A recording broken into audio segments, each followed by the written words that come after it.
Bismillahirrahmanirrahim. Assalamualaikum warahmatullahi wabarakatuh. And good evening. Subhanallah. Alhamdulillah. Wa la ilaha illallah. Wallahu akbar. Wa la hawla wa la quwata illa billah. Today we will continue our lecture about occupational safety and health art MEM 603. Okay, so our topic today is about ergonomic, but we are still in chapter number 3, occupational health and control. But for today, I only will discuss about subtopic number 4, 5, and 6. That means ergonomics. We will discuss about manual handlings, standing, sitting, and VDUs. Also, then number 5, discuss about the stress and the violence at the workplace. And the last topic is about biological hazards. Okay, these 3 subtopics is in part 2. Okay, we already have seen or learned about number 1, 2, and number 3 in part 1. Okay, but before I go further on this topic or chapter, I would like to say thank you very much to my colleague or to thanks to my colleague, Dr. alias Muhammad Saman, because for preparing these teaching slides for all of us. Actually, Dr. Elias Muhammad Saman is a senior lecturer in School of Mechanical Engineering, College of Engineering, UITM, University Technology, Mara, Shah Alam. Okay, thank you very much, Dr. Elias, for this wonderful and encouragement slide you have done. May this effort be rewarded by Allah Subhanahu wa Taala to Dr. Elias Muhammad Saman. Okay, we continue. This number 4 is about ergonomics. For the introductions, we will define what is ergonomics. The statement based on the ergonomics. If you look on the slide, ergo is mean work, nomos is means law. Okay, so as it defined, ergonomics actually is a study of how people interact with their environments, equipments, and tasks in a way that enhances comfort, efficiency, and safety. It's applied to the various fields, including workplace design, product development, and user interface design, with the goal of reducing strain, discomfort, and the risk of injury. Okay, so the ergonomics can be breakdown. Okay, we can look on the ergonomics based on some factors. Number one, physical ergonomics. What is a physical ergonomics? Actually, this deal with the mental processes, okay, such as human body responses to physicals and physiological works demands. Uh, it is includes the design of workplaces, tools, equipments to fit human anatomy and reduce the risk of musculoskeletal disorder. Example, back pain, uh, carpal tunnel syndrome, uh, and etc. Okay, number two, connective ergonomics. Okay, connective. So, what is a connective? It actually deal with the mental processes. Okay, mental processes such as perceptions, memories, and decision making. These apply in the area like software interface design to ensure easy of use and minimize mental fatigue. Okay, that is cognitive ergonomics. And number three is organizations ergonomics.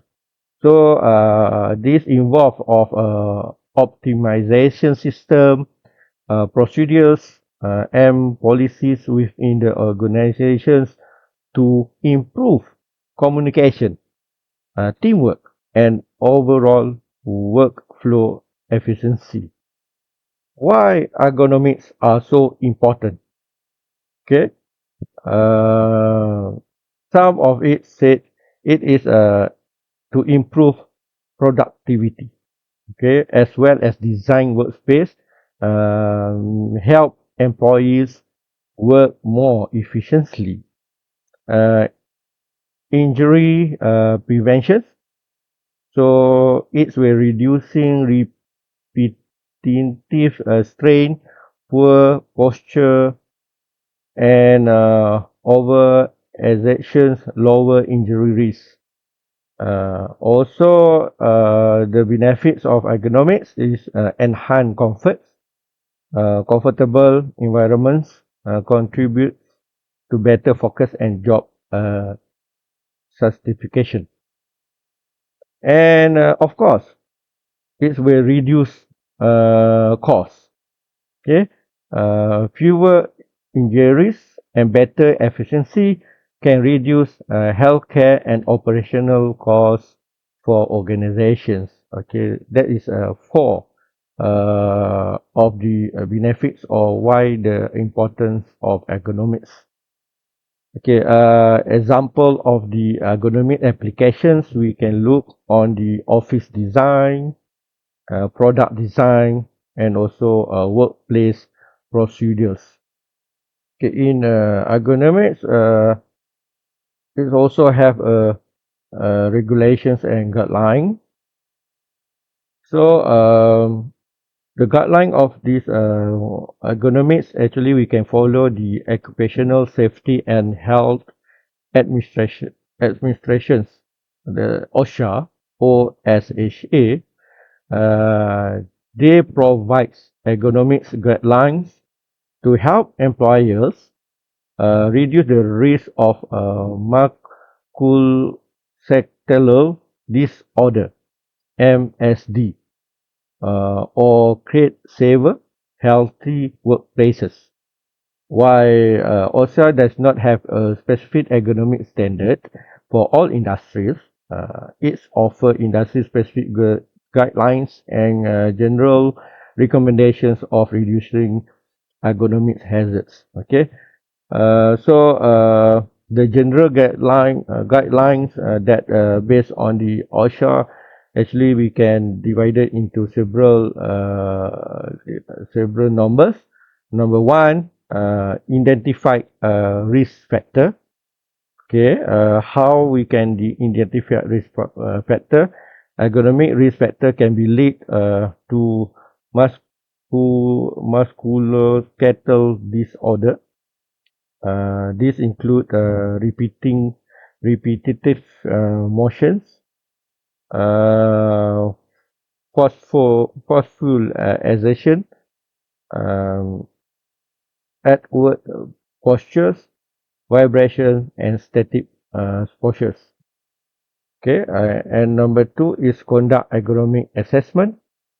So OSHA recommends evaluation workstation tools and tasks to identify ergonomic risk factor. Okay, as this assessment involve reviewing workplace injury and illness log, consulting employee for feedback on discomfort or pain associated with their task, over or serving job tasks to identify problematic movement or postures, using ergonomic assessment tools such as checklists and observation sheet to quantify risk. Okay, to quantify risk. And number three, the guideline is also refer to the implement ergonomic solutions. So some of our examples, these implement ergonomic solutions, workstation adjustment. Okay, so example, adjust the height of desk, work surfaces, monitors to allow the neutral posture. Tool and equipment. Okay, tool and equipments provide ergonomical design hand tools. That is example. Task rotation. So rotate employee through different tasks to reduce repetitive motion injuries. Proper lifting techniques. Brake and micro brake. Okay. Number four, maybe on training and education. So, employees provide with training on ergonomics principles and safe work practices. So, what happened? OSHA emphasizes that training is key to ensure the workers understand how to properly set up their workstation, how to recognize ergonomic hazards, how to use ergonomic tools and equipment safely, and the importance of reporting earlier symptoms of MSD. Okay, that is important. And number five is early reporting of symptoms. Encourage workers to report early signs of musculoskeletal discomfort of injury. So this is early interventions is critical for preventing more serious conditions. Okay, so what happened? Common symptom of MSD include pain, tingling on numbness, stiffness, or limited range of motions, swelling or redness of affected area. Okay, we will see all this afterward. Okay, number six is monitoring and evaluate the program. Uh, Ergonomics is an ongoing process. So regularly review and update your ergonomic program. Uh, this is some of the general guidelines that provided by OSHA. Okay, so these are some of the examples, relevant art, industry code, regulation, and guideline. So example here, we look on the tree. That's mean guideline or OSHA for sitting at work. And then we also can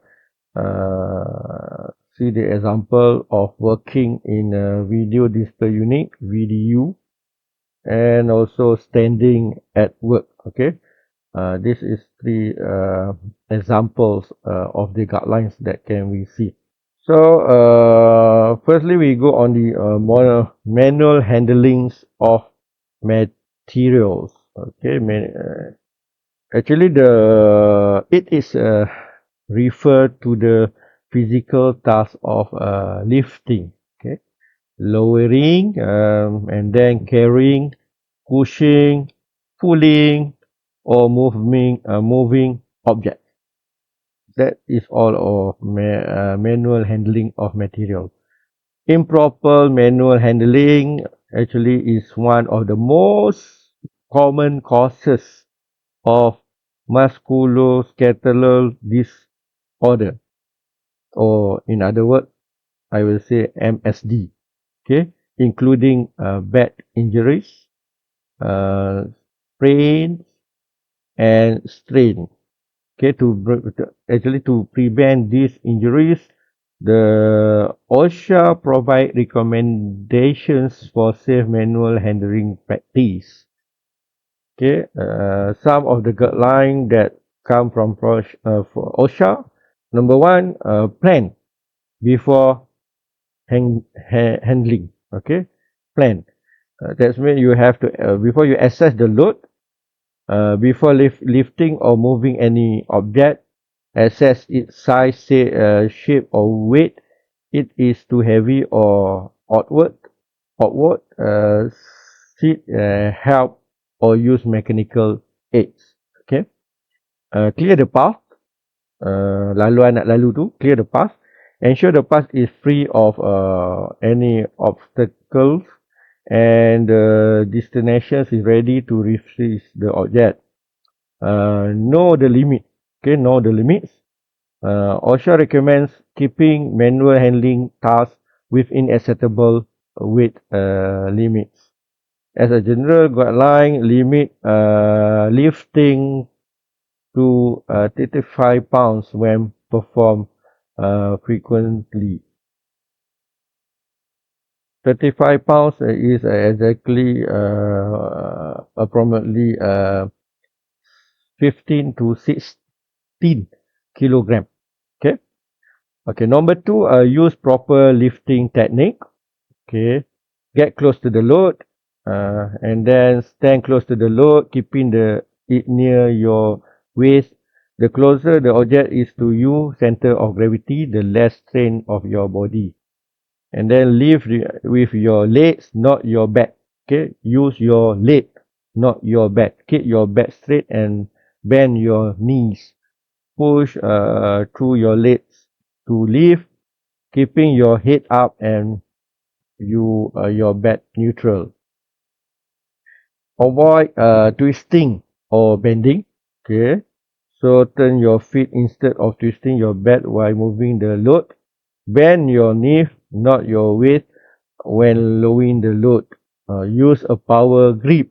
Grip the object with your whole hand, not just finger, for better control and less strain.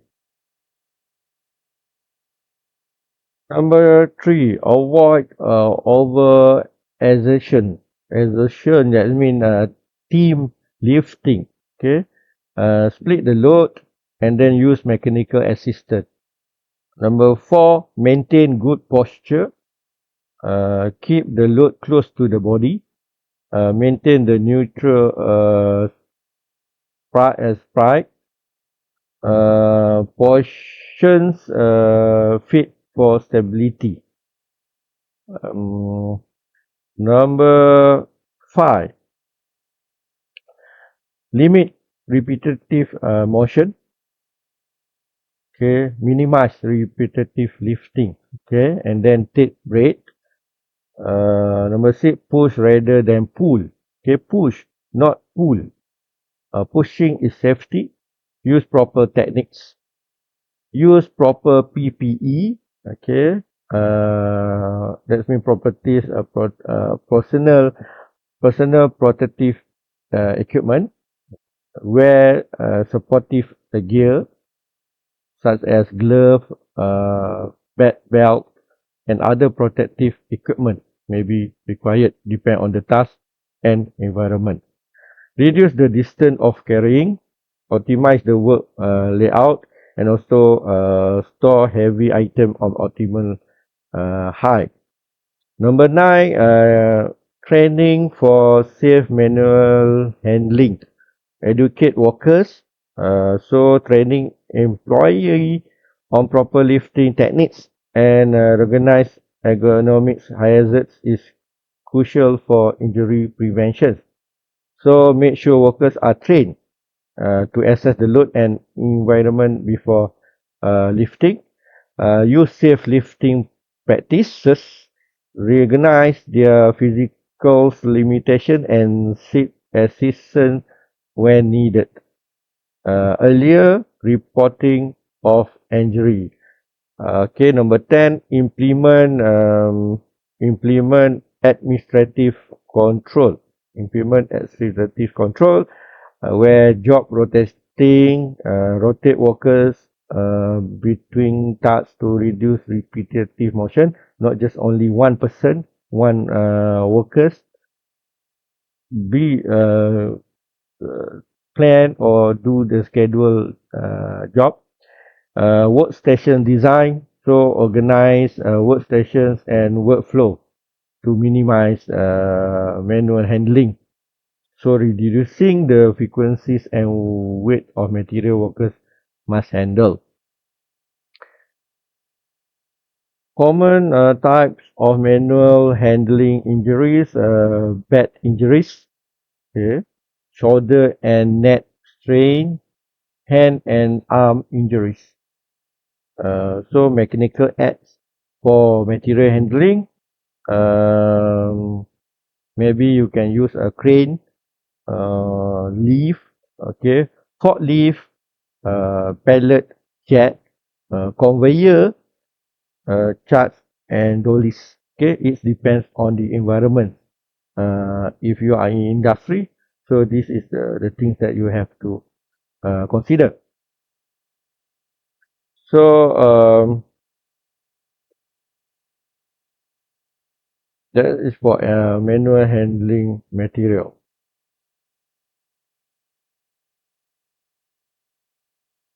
Okay.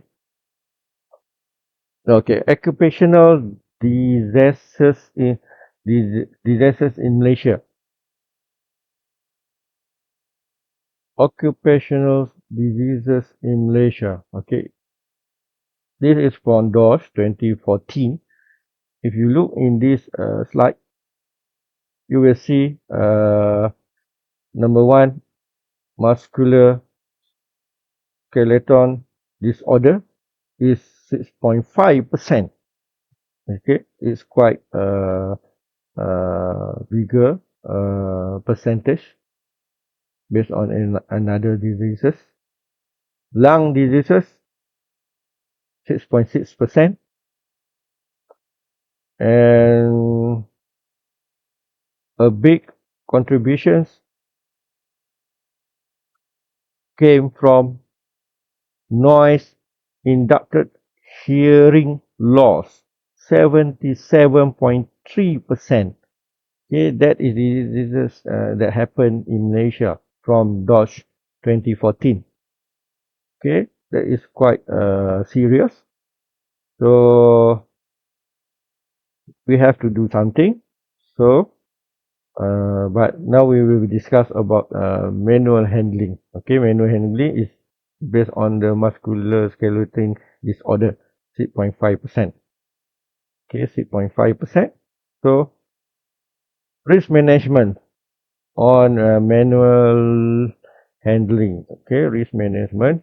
So risk management is essential to minimize the likelihood of injuries, especially MDS, such as back pain, strains and sprains. Managing risk effectively involves identifying hazards, assessing the risk level, implementing control measurement, and reviewing the effectiveness of those controls.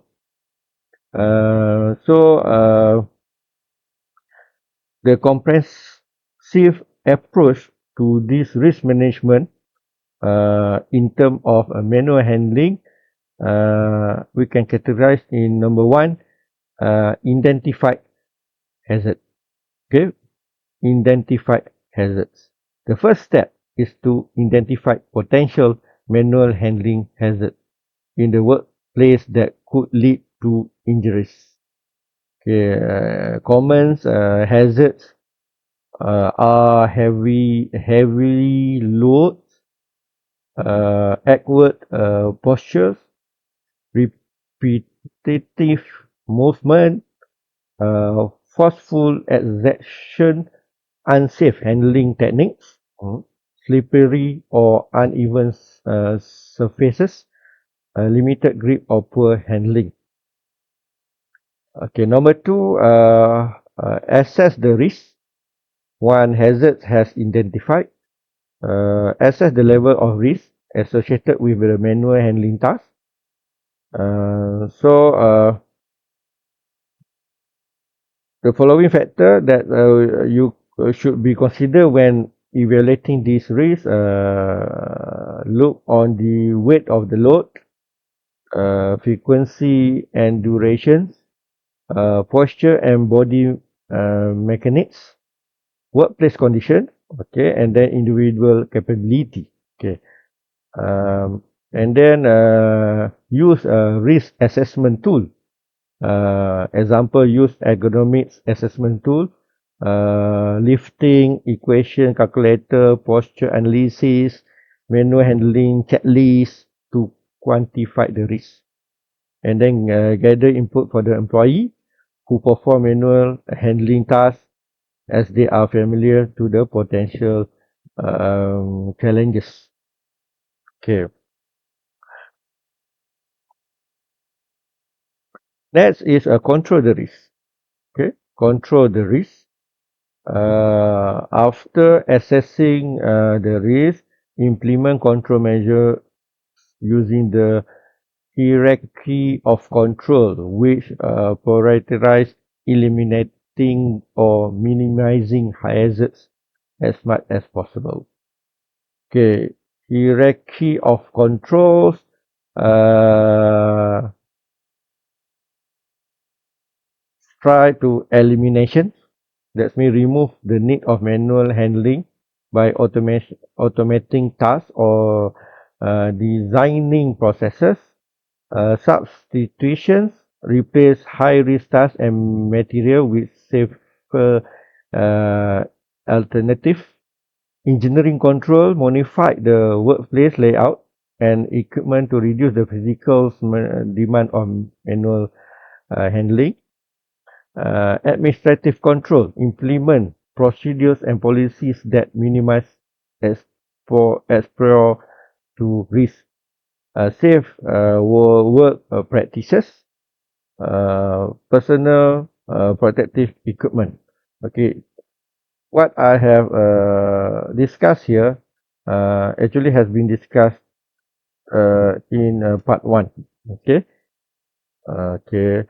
So this number 4 is monitoring and review. Monitoring and review, risk management in manual handling should be an ongoing process. Okay. So regularly monitor and review the effectiveness of control measurement to ensure they continue to protect workers. Okay, so review risk assessment, monitor injury and accident data. So seek employee feedback. Okay. Step practice. Okay. For risk reductions in manual handling. If you see this picture, okay, this is some of manual heavy load. So for the practice step for risk reductions, number 1, ergonomics workstation design. Ensure workstations are designed to reduce excessive reaching, bending, and twisting. Load reduction. Reduce the weight of individual loads by breaking them into the smaller units. Task modifications. So change the normal of manual handling tasks to the reduced risk factor. Safe lifting technique training. train workers on how to proper assess load or use safe lifting technique. This is all the techniques, although lift over 25 kilogram. Okay, this is over limit. Load can result in bad injury. So another one, this is a potential cut on the finger.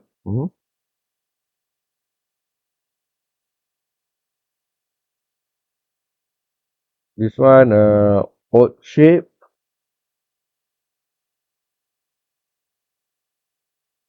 Okay, we take example of risk management in a warehouse, manual handling. Hazard workers lifting heavy box from floor level pallets. Okay, that is example. The hazard is workers lifting heavy. Risk risk assessment, high risk of back strain due to bending and lifting heavy load repeatedly throughout the shift. Okay.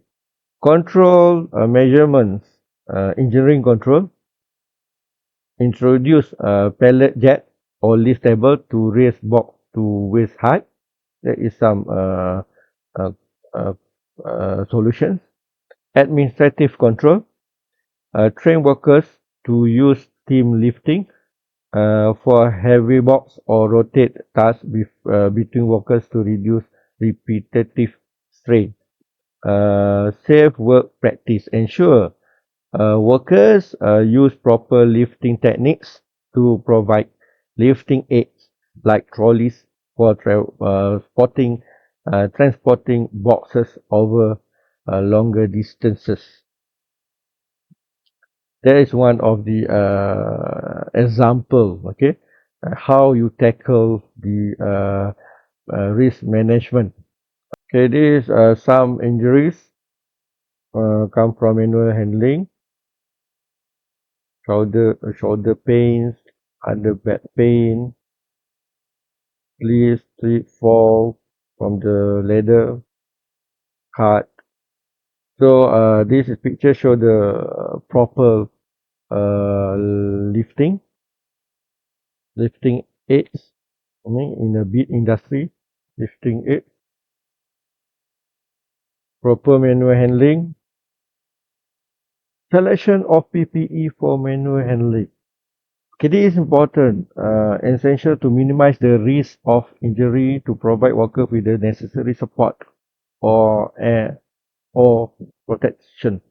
PPE should be chosen based on the specific hazards and risks associated with manual handling tasks, such as lifting, carrying, pushing, pulling, and repetitive movement. While PPE is a secondary line of defense after eliminating or reducing hazard through engineering and administrative control. So it's play a visual role in ensuring workers' safety. So the factor that can be considered when selecting PPE for manual handling, nature of tasks. Okay, the type of the manual handling task. Either you are in lifting, carrying, pulling, will determine the kind of the protective needed. Weight of the loads. Okay, heavy load may require additional support such as back belt or padded glove. Uh, Environmental condition, wet, cool, hot conditions can impact the type of PPE needed. And then material of the load. Some material may be sharp, aggressive, slippery, or delicate, requiring special protective equipment. So common PPE for manual handling tasks. Uh, Common is number one is glove. That is common purpose to protect. Okay, to protect hand from cut, abrasions, blister, strain while improving grip on object. Okay, And then selection considerations, material. Glove, choose gloves that are appropriate for the load type. Leather glove for handling raw material, or rubber glove for wet and slipper objects. And then grip. Ensure a glove provides enough grip, especially when handling slippery and smooth surfaces. And then padding. Glove with padding can reduce pressure on the hands and improve comfort during competitive tasks. Okay, so type of gloves, it can be considered anti-vibration glove or cut-resistant glove, general purpose glove. Okay, number two, bed belts and lower support. So this is a purpose additional support to the lower back and abdomen during lifting tasks to reduce the risk of back pain injury. Uh, Steel toe and safety shoes. So this protect the feet from impact injury, cruising and sleep, particularly when handling heavy or large material. Knee pad, purpose that to protect the knee from strain and injury, particularly during the tasks that involve frequency kneeling and squatting. Protective clothing, protect the body from abrasion, cuts, dirty while handling material. Eyes protection, okay, eye protection, protect eyes from the dust. Hearing protection, okay, hearing, protect the ear from explore to high noise level, especially in the environment where loud machinery is used alongside manual handling tasks. Face mask, respiratory, so protect the respiratory system from inhaling dust.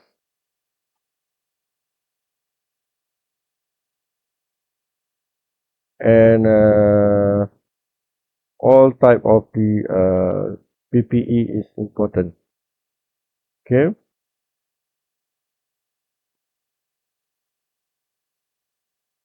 so that is for manual handling.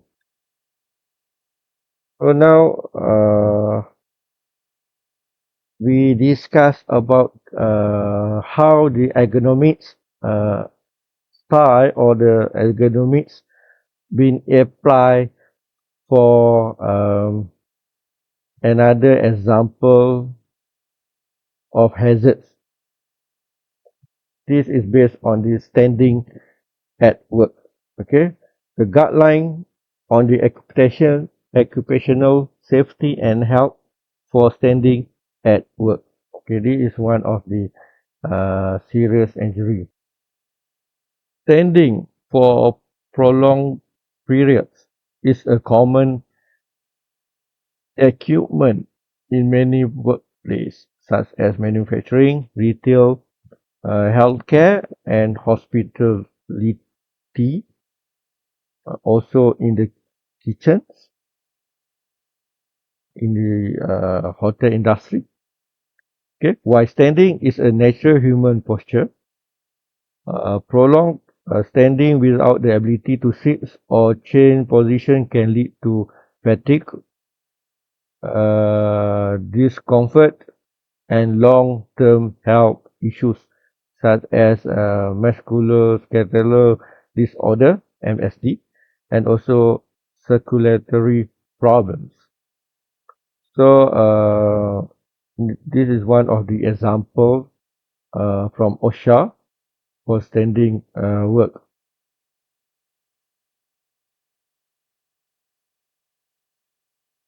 So the guideline that I have here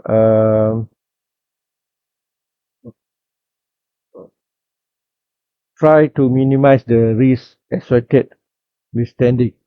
Word number one, how. Number one is ergonomic workplace design.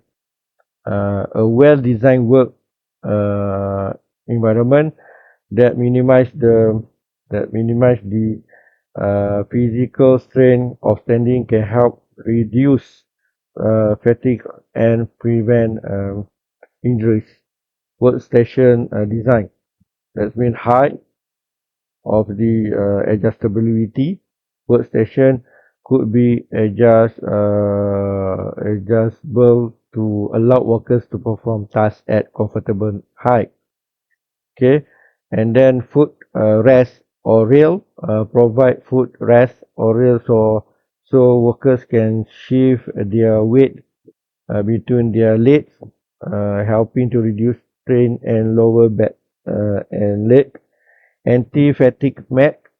Place anti-fatigue mat on hard floor to reduce the impact of prolonged standing on the feet, leg, or lower back. Accessible control. Tools, material control should be easy reach to minimum sketching and outward postures. Task variation.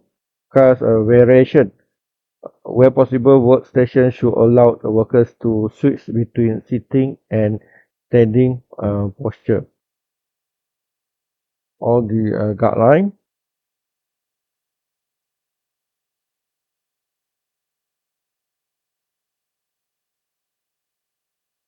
Space consideration. Okay. Sufficient movement space. Ensure that workers have enough space to move around, sketch, and change postures during the day. And then another is workstation layout.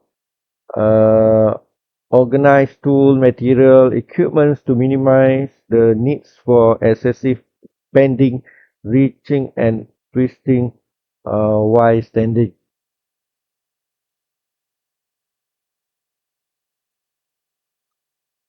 Footwear and floor conditions. Proper footwear and suitable flooring are essential in preventing discomfort and injury for workers who stand for prolonged periods.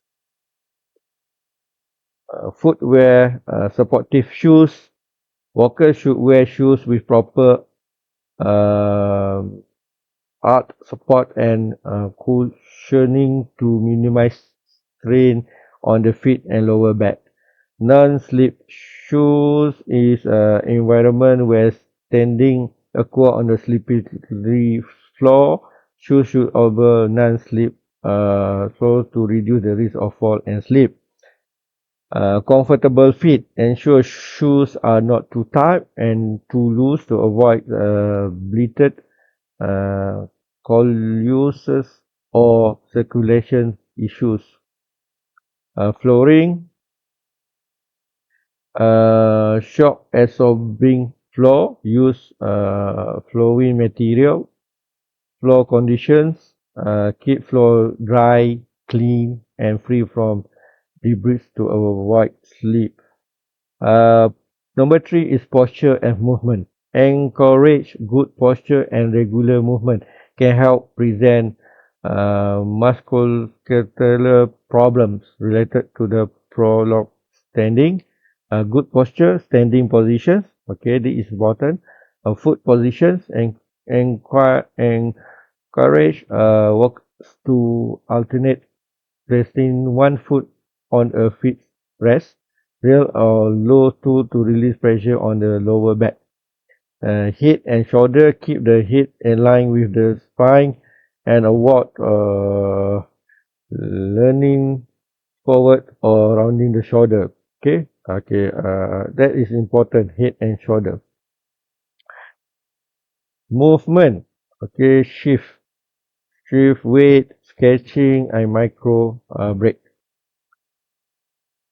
Number four, work scheduling and task rotating. Prolonged standing can be mitigated by effective scheduling and rotating tasks that required different postures and or activities. Task rotating, various of tasks, alternating positions. Okay, so work scheduling, break. So ensure regular break to allow workers to sit down, move around, or sketch. Okay, work pace, avoid excessive fast-paced work that may force workers to remain in phase. Okay, this is all the ergonomic solutions for standing for the prolonged.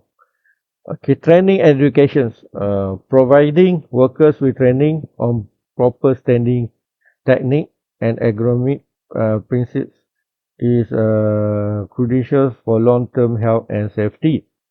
Ergonomic training, posture awareness, okay, sketching techniques, footwear selections. So these are the training, health and wellness education, health effect on prolonged standing, inform workers about the potential health risks on the prolonged standing, such as various with joint pain and back problem. Okay, if they are standing for the long term, preventive measures offer practice tips to reduce the risk associated with standing, such as microbed, CP, and other ergonomic equipment. Okay, as you see in the picture, this is not suitable. That means workbench is too high, and this one too low. It will get back pain. Okay, this one also it will cause the back pain. Number 6 is medicals and health monitoring.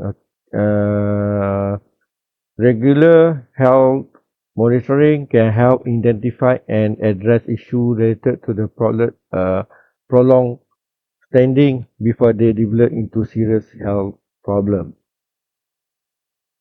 Number 7, use the supportive equipment. The use of supportive equipment can really reduce the strain of standing and improve comfort. Example, sit-stand workstation, adjustable workstation, okay, stool or chair, or use a mechanical app, a lifting equipment. Number 8, regulation, regulatory and best practice complaint.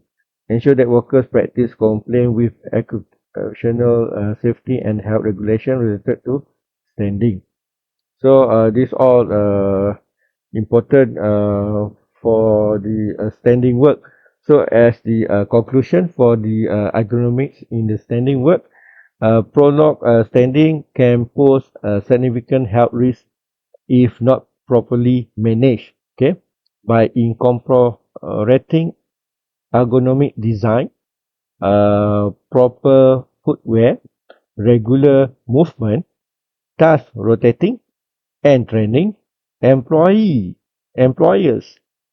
can reduce the strain on workers and improve workplace safety and comfort.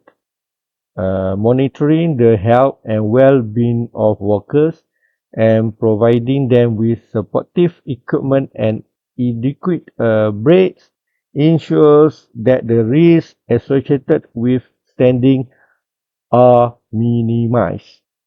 Okay, that is the conclusions, solutions, or the guideline that can be used for uh, standing work. Next, we look on the guideline for sitting work. Okay, this is the workspace envelope. The ideal measurements of the workspace envelope for sitting. Okay, as you look here, this all are for the sitting area. Okay, people, computer, and then tables for sitting. Okay, actually this is a hazard that occur. The name of the carpal tunnel syndrome. What is a carpal tunnel? Is a narrow passenger way of the pole side of your wrist made up the bones and a ligament. Okay, you can read. This is all the syndrome. This is how we use the proper posture when we are sit in the table, chair and table. So exercise your hand, okay, like this. Exercise push up to have a nice posture. Okay. Um, okay, for sitting, the guideline actually from OSHA, it is recommend that number one, ergonomic chair design. That means the chair design can be adjustable height, lumbar support, seat depth and width, backrest, armrest. That is a chair design. Number two, desk height and configurations. The desk height and configuration can greatly influence sitting ergonomics and overall comfort. Okay, this design of the desk, adjustable desk, workplace layout and clearance. Number three, posture and sitting techniques. That is important. Posture and sitting technique. Good posture, bad alignment, feet position.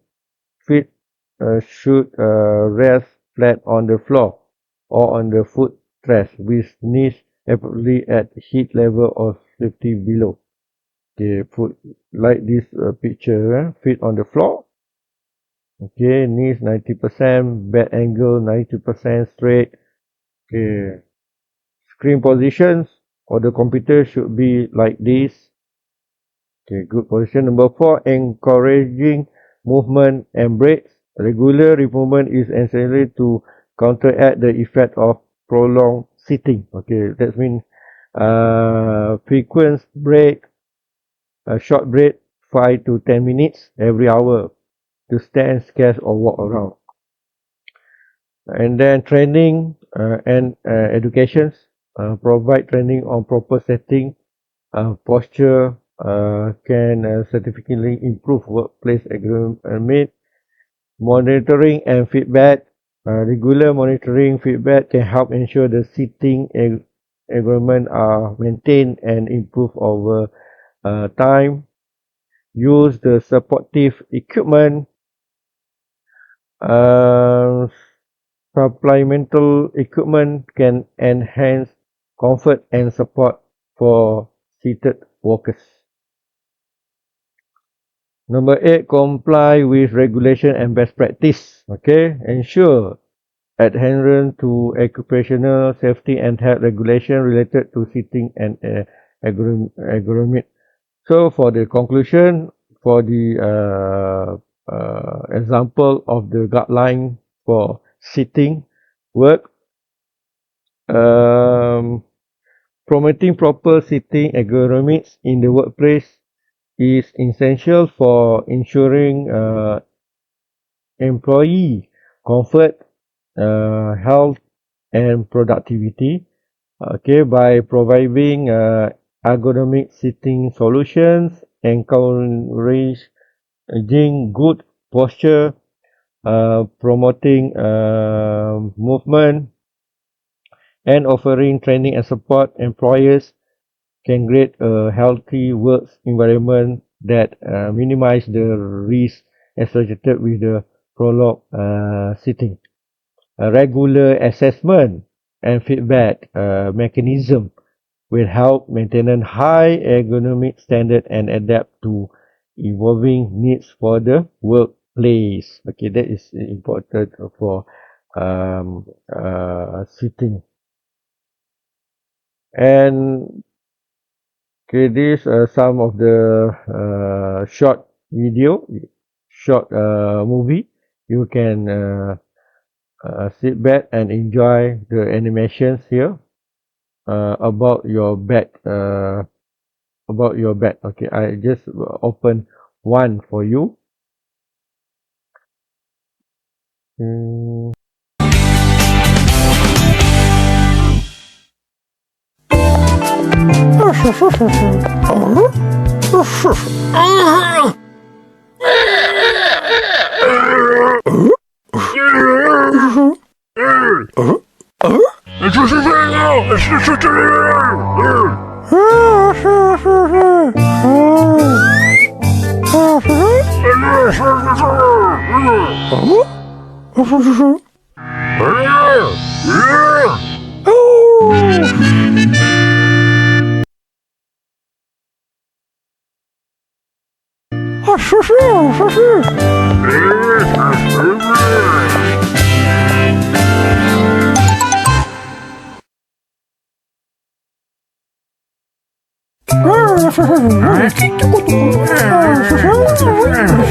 Okay, maybe you can watch by yourself. Okay, this all the short movie.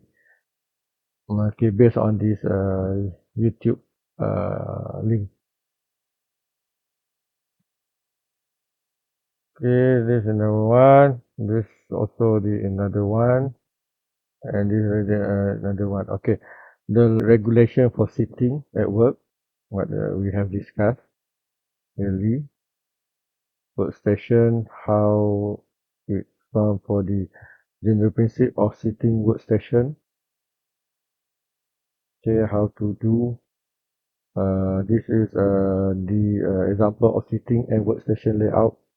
Good, but if bad, this is good. Okay, check out counter. This is some the mechanical edge. This is the proper workstation. Example, your body at work. Okay, all the portion. Best desk posture. If you have a good employer, so you may request uh, the workstations based on the ergonomic. Okay, now we go look at the last one example is on working occupational safety based on the working with the video display unit VDU. Okay, video display unit VDU. So commonly known as a computer screen monitoring are integral to many work environments today. So prolonged use of VDU can lead to various health issues, including eye strain, musculoskeletal disorder, and discomfort. The following guideline actually promote for OSHA for employees who work with VDU. Okay. So number one, ergonomic workstation. Okay, ergonomic workstation. Well-designed workstation can help reduce physical strain and enhance comfort of employee work of VDU. Ergonomic monitoring placement, chair and desk setup, keyboard and mouse position. Okay, all is important. Number two, lighting and glare reductions. Lighting and glare reductions. Proper lighting and glare management can enhance visibility and reduce eye strain while working with the video display and units. Number three, regular break and eye care. Okay, take regular breaks and practicing good eye care can help reduce the risk of eye strain and discomfort. Every 20 minutes, take a 20-second break to look at every something 20 feet away. Okay, that is how. Example, a short break, 5 to 10 minutes every hour to stand and scan and move around. That is for break. Car, eye care, encourage employer to have regular eye exam to monitor eyes health and educate to guests and is necessary. For training and awareness, provided training raising awareness about proper VDU use can enhance workforce ergonomic and health. Monitoring and evaluation. Okay, monitoring and evaluation. Regular monitoring and evaluation of workstation. The government can help identify potential issues or and uh, improvement. Number six, use of supportive equipment. Supportive equipment can help improve comfort and reduce the risk of the muscular disorder. Seven, comply with regulation and best practices. So ensure enhances to occupational safety and health regulation regarding VDU use the ergonomic. Okay, these are useful tips for VDU user. This is how the method or the layout of the computer. Okay, what is a good posture? So this is how we sit on the workstation. Okay, some pictures. We try the pictures. Which one is better? Which one is not better? Which one is good? And this one is not good.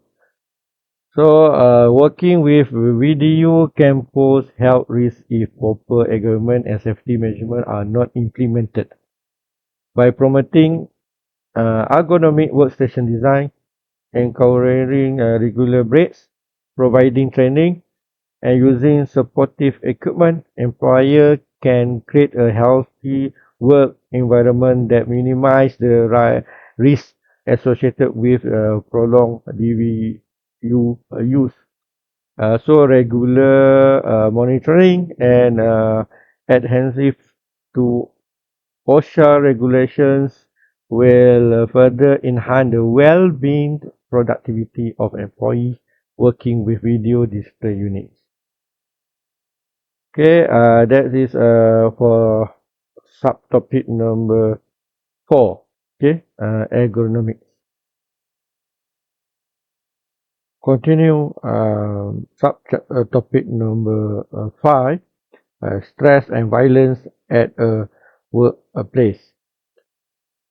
Stress and violence are critical issues that can significantly impact the health, safety, and productivity of employee as well as the overall work environment.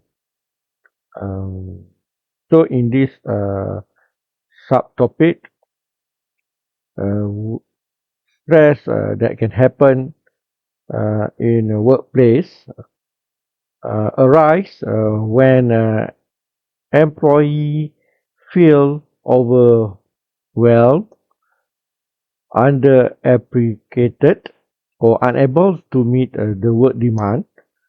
Uh, Factor that contributes to the workplace stress include work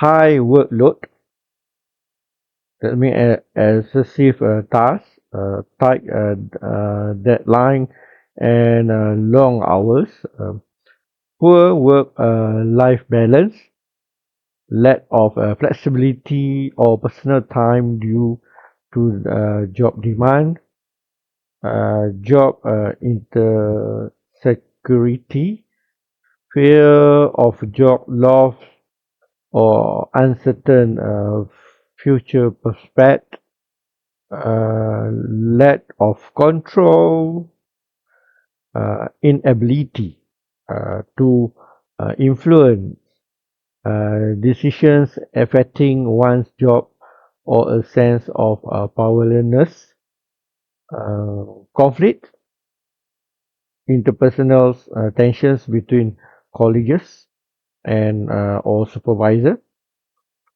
also inadequate support, lack of support from management or co-workers. Consequences of workplace stress include burnt out, decreased job satisfactions, absenteeism, and various healthy issues like anxiety, depressions, and cardiovascular problems. So, some of the solutions to mitigate stress: open communication, encouraging dialogues between employee and management, workload management, ensuring realistic target and proper distribution of tasks, flexibility, offering remote work or flexibility work hours, support system. Uh, Providing access to counseling or stress management resources. Now violence. Okay, what is violence in the workplace? Actually, workplace violence refer to act or trait of physical harm, harassment, intimidations, or other disruptions behavior that occur in the workplace. Actually, these range from verbal abuse to physical assault or even homicide in extreme cases. Okay, so I can classify this type of the violence uh, based on the physical violence, verbal abuse, sexual harassment, bullying, and harassment. That means repeats hostile behavior intends to harm or intimidate.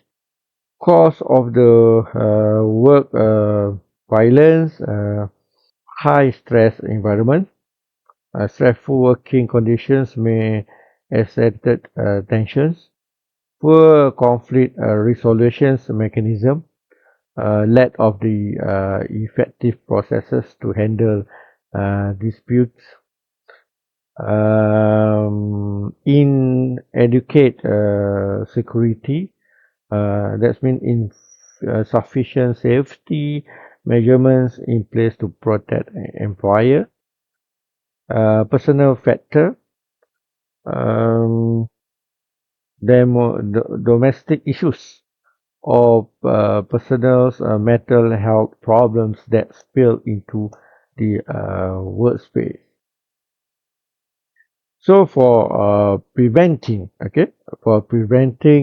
workspace violence, uh, you can go to the zero tolerance policy. That's mean enforcing strict rules against violence and harassment, and then employee training.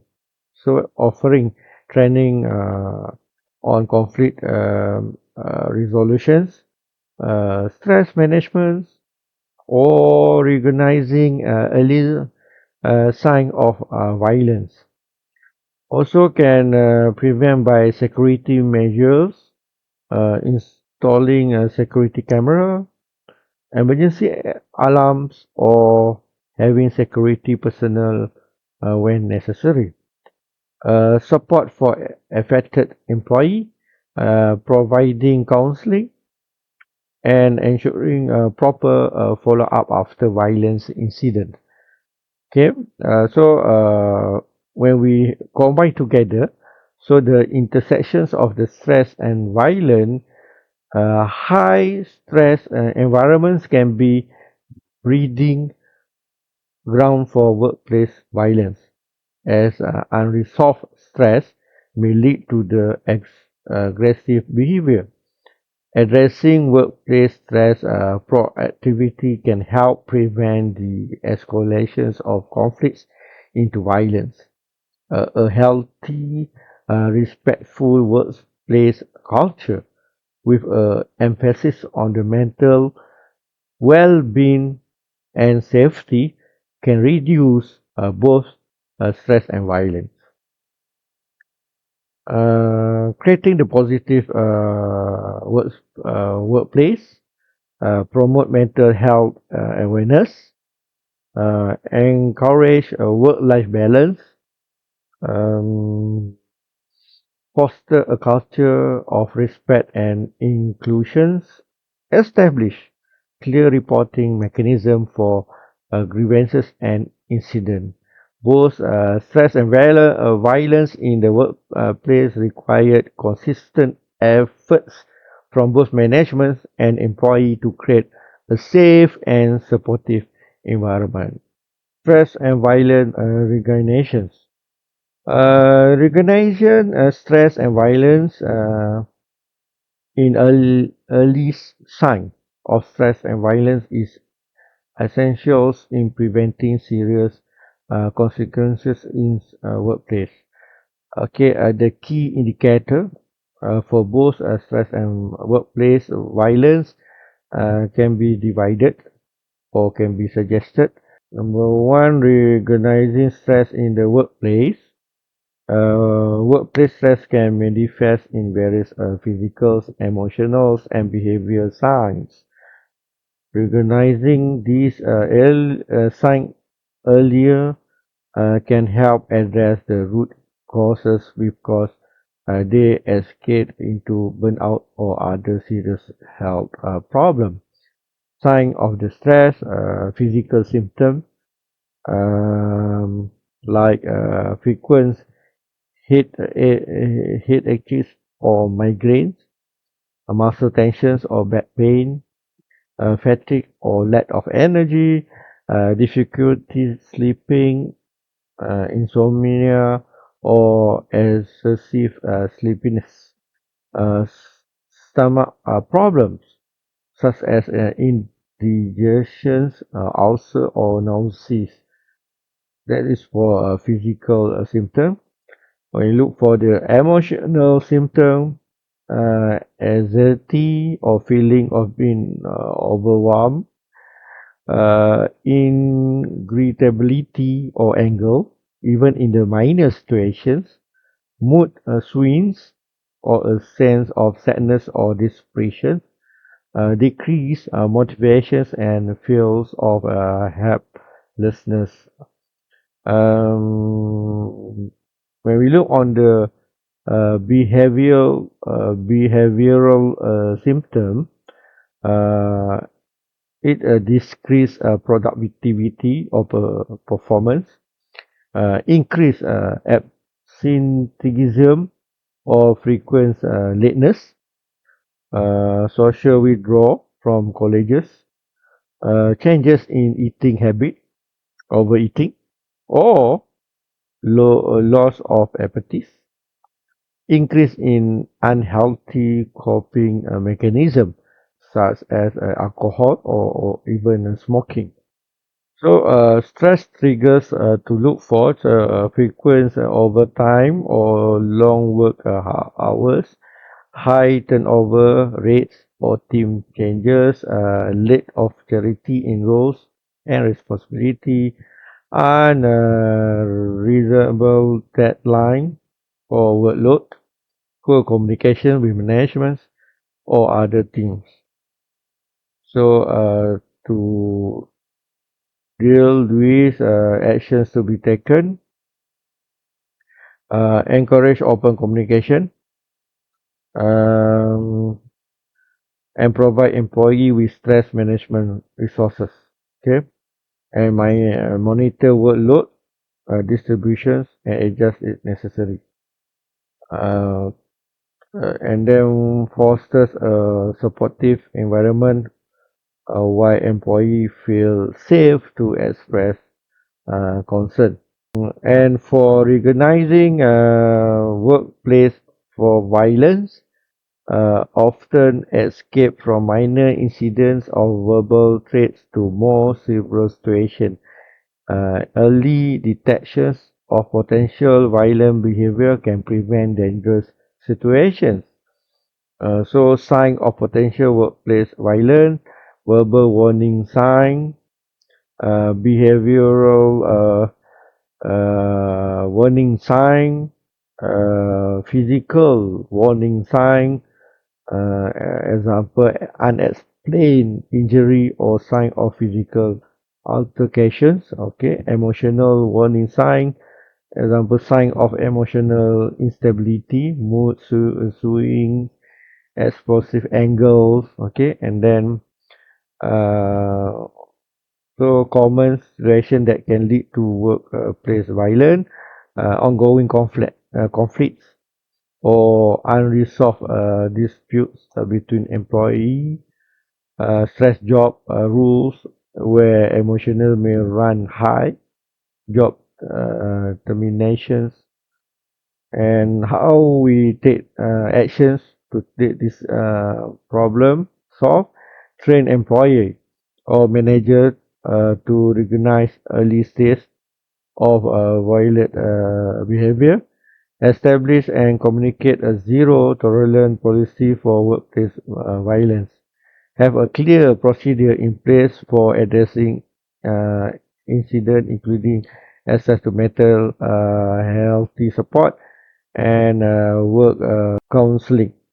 Anti-stress and violent interventions. Okay, anti-stress and violent intervention can be categorized into four. And one, anti-stress interventions. Stress reduction strategy should focus on creating a work culture that promotes mental well-being, open communications, and healthy work-life balance. Number two, anti-violent intervention. Uh, Workplace violence prevention focuses on creating a safe environment through clear policy, regular training, and conflict resolution mechanism. Number three, creating a supportive environment uh, to effectively reduce stress and prevent violence. It's crucial to foster an environment where employees feel supported, uh, heard, and respected. And number four, monitoring and continuous improvement. Both stress and violence prevention required continued effort and adaptation. These are some of the guidelines that can be used in terms of stress and violence at the workplace. Okay, this guideline from OSHA. This is why stress happens that I have mentioned earlier. Stress di tempat kerja. This is all the reason why stress happen in the workplace.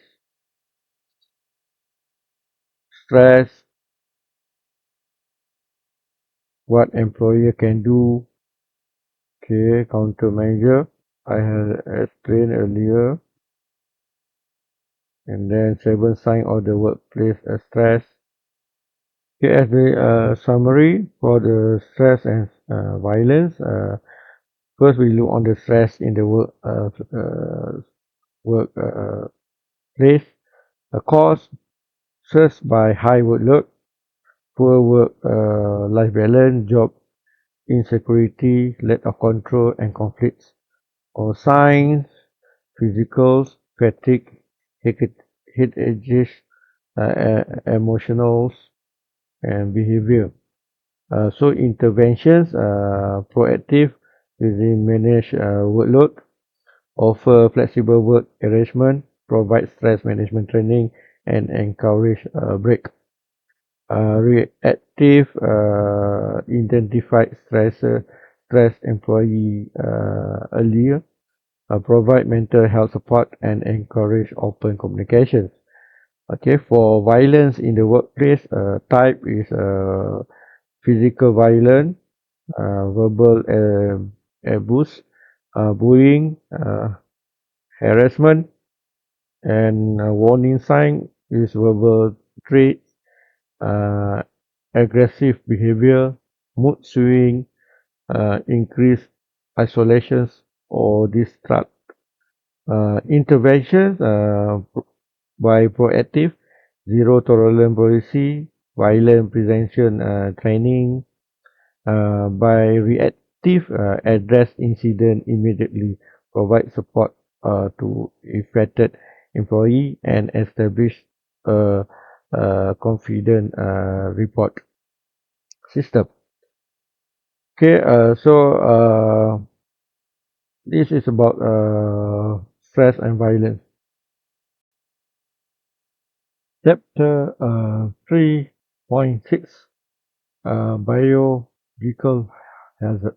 Okay, I will discuss about the definitions of biological hazard. Also known as a biohazard, refer to the biological substances that pose a threat to the health of living organisms, particularly humans.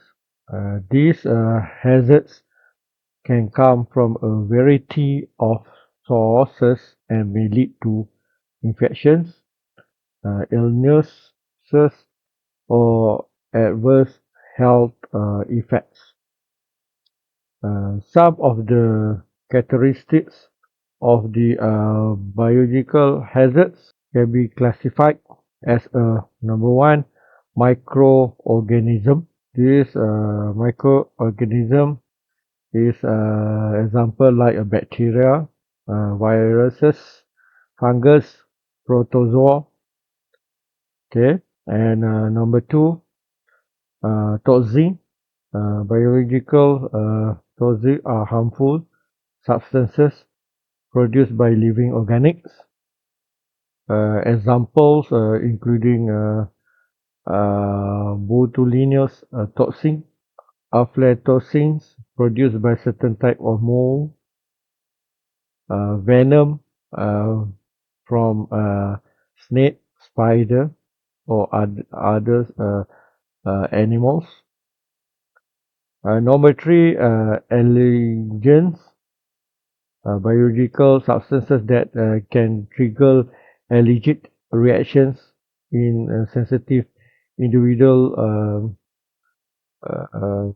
sensitive individuals.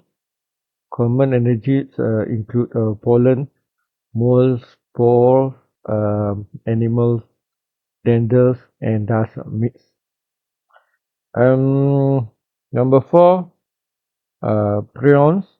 Prions are misfolded protein that can cause neurodegenerative diseases. These examples cause Creutzfeldt-Jakob disease and revine spongiform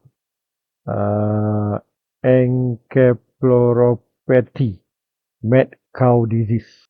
Number five, human and animal waste. Biological hazards that can present in feed, urine, blood. Number six, zoonotic diseases. These are diseases transmitted from animals to human. Example, rabbits, affected animal like bats or dogs.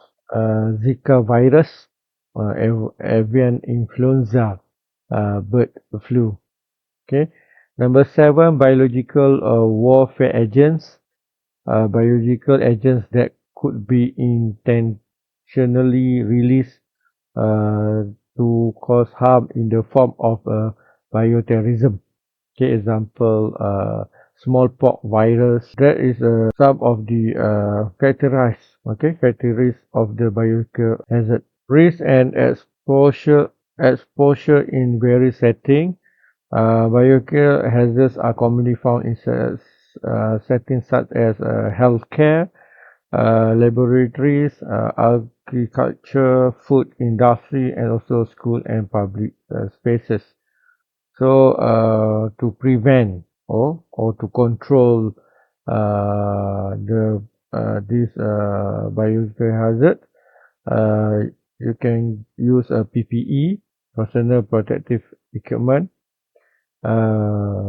vaccination, like immunization against certain diseases such as influenza, hepatitis, or tetanus. Good hygiene practices, hand washing, disinfecting surfaces, isolated or quarantine to prevent the spread of the infectious diseases, safe food handling to prevent foodborne illnesses. Okay, so bioillness hazards required careful control and preventive measures to reduce the risk of the exposed and harm to the human, animal, and the environment. Okay, this is the color signations in the biological hazards. With this specific color to signal danger and ensure that people recognize and avoid potential risks.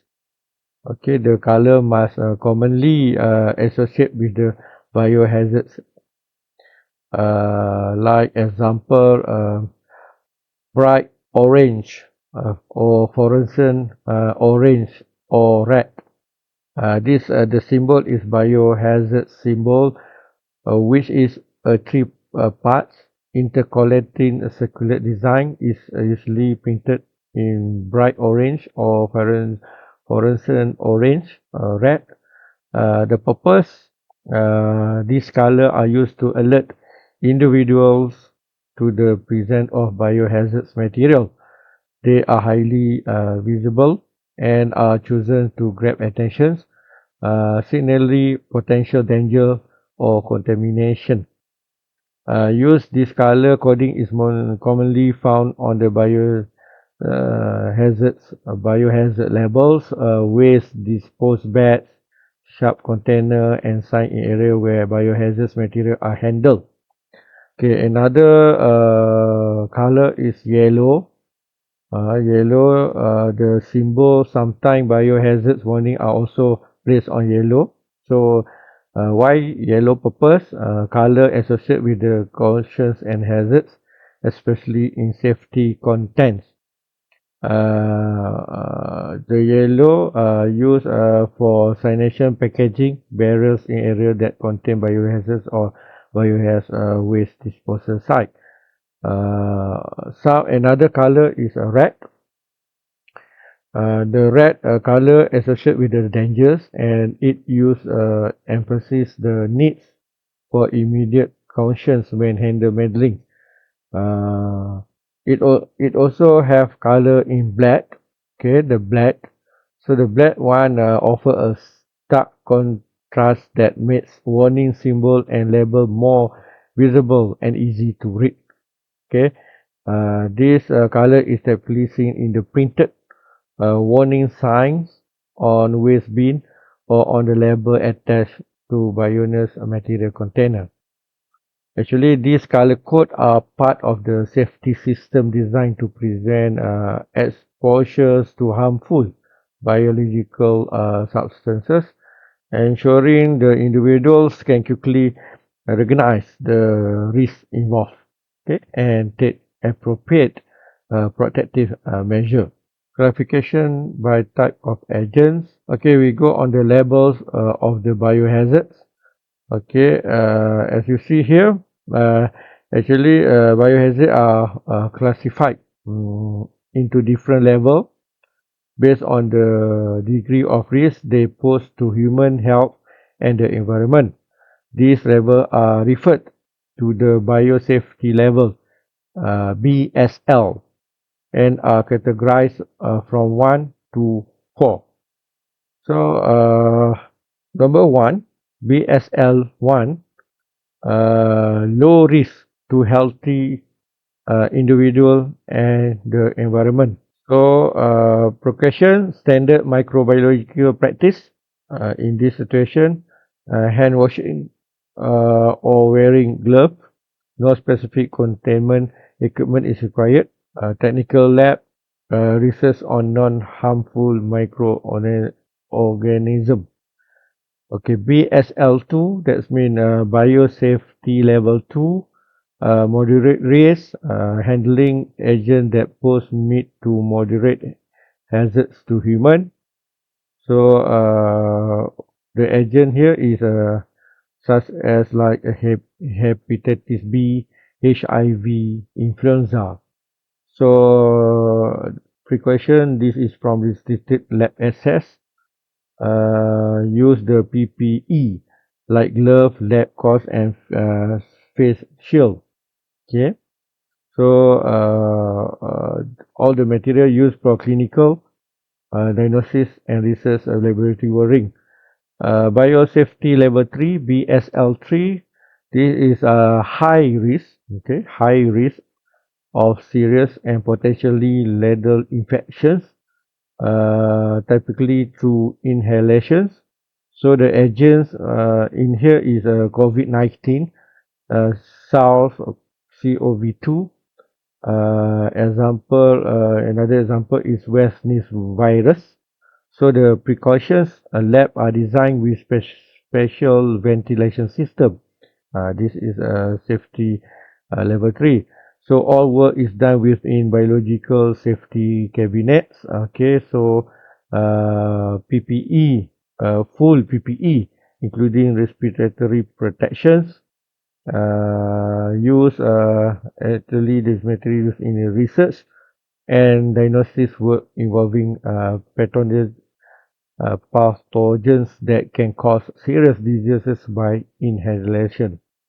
And number 4, BSL4, biosafety level 4.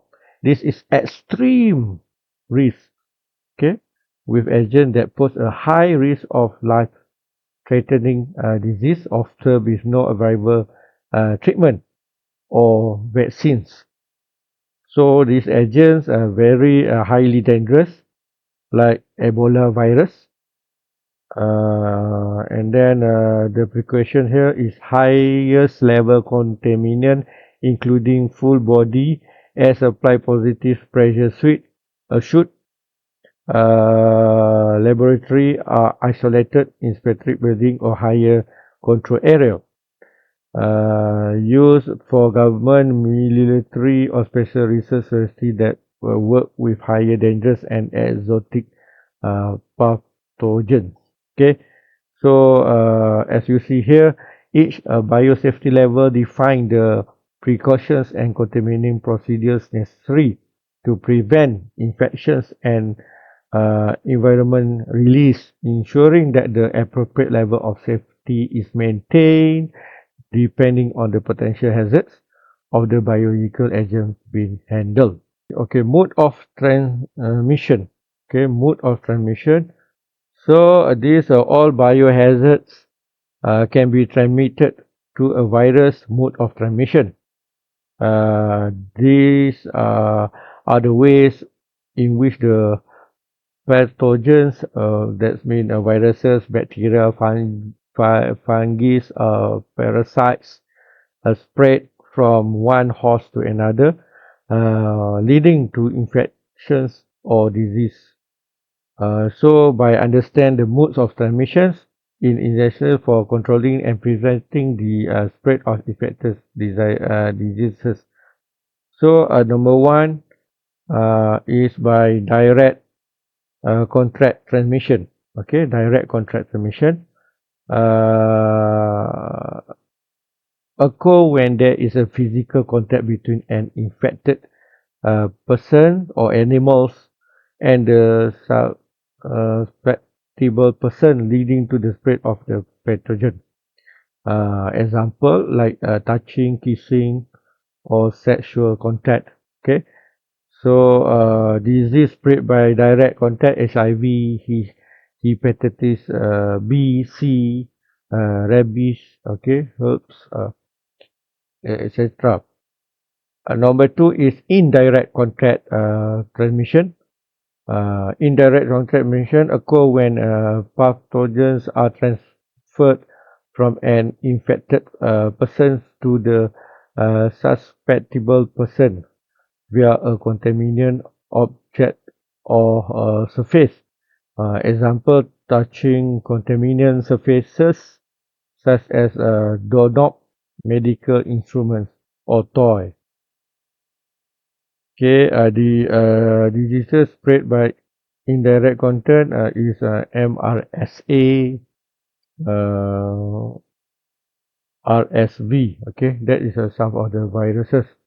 Number three, drop alert transmission occur when respiratory droplets carrying pathogens are expelled into the air by the infected person, typical through coughing, sneezing, or talking. These droplets are relatively large and travel short distance, about 1 or 2 meters. So this is like what we have dealt in 2020, COVID-19, okay, influenza. This is all the droplet transmission. Number four, airborne transmission. Okay, airborne transmission involve the transmission of smaller infectious particle aerosol that can be remain suspended in the air for long period of travel over greater distances. Okay. Number five, vector-borne transmission occur when insect or animals vector carry pathogen from one host to another. Also, number six, fecal oral transmissions when pathogen in fecal material are ingested, typically due to the contaminant food, water, or poor hygiene practice. Okay, this example is eating food or drinking water contaminated with fecal matter. Okay, touching contaminated surfaces and then eating without washing hands. Okay, and number seven is blood-borne transmission. Involve the spread of the pathogen through contact with infected blood or other body fluid.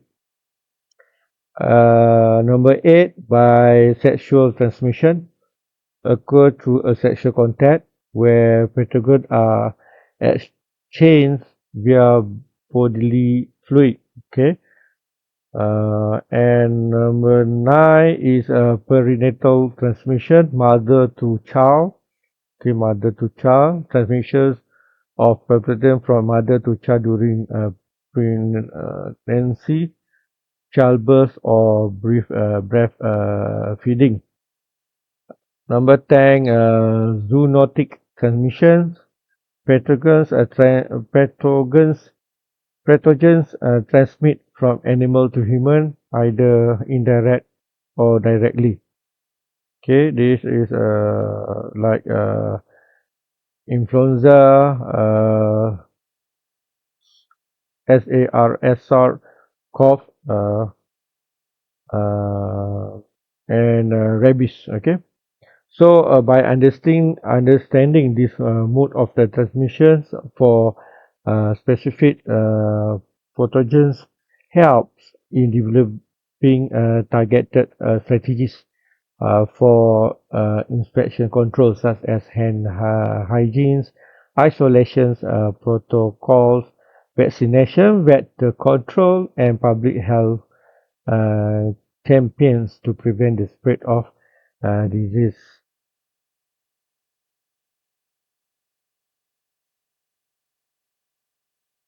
Okay, now example of the bias control. Okay, so this is a types or name of the diseases due to biological hazard. Okay, so it have a wide range of diseases depending on the type of the pathogens uh, or toxics involved. Okay, here some of the examples. Number one, bacteria diseases. Uh, Also viral diseases, fungal diseases, parasitic diseases, prion diseases, zoonotic diseases, foodborne diseases, occupational diseases from biohazards, toxic related diseases, bloodborne diseases. Okay, each of these diseases causes by biological hazards required specific prevention strategy such as proper hygiene, vaccinations, safe food handling, vector control, and appropriate use of personal protective equipment (PPE) to minimize exposure,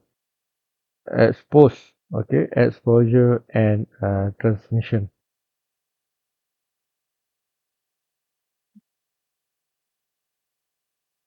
So this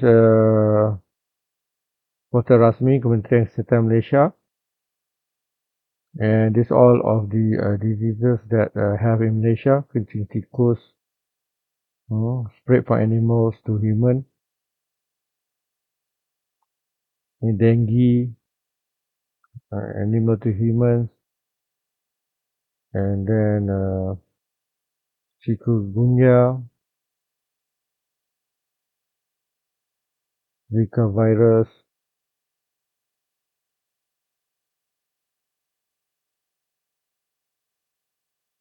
food poisoning,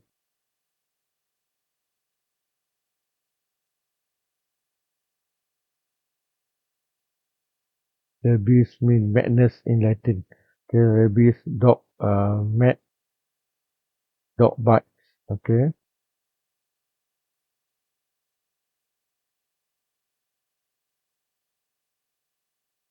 Okay, so that is the some of the examples that can I show based on this slide. So by adding this biohazards subtopic, so this is the end. Okay, the end of our class for chapter number 3. That's it for today. So see all of you in next lecture. Okay, Assalamualaikum and good day. Bye bye.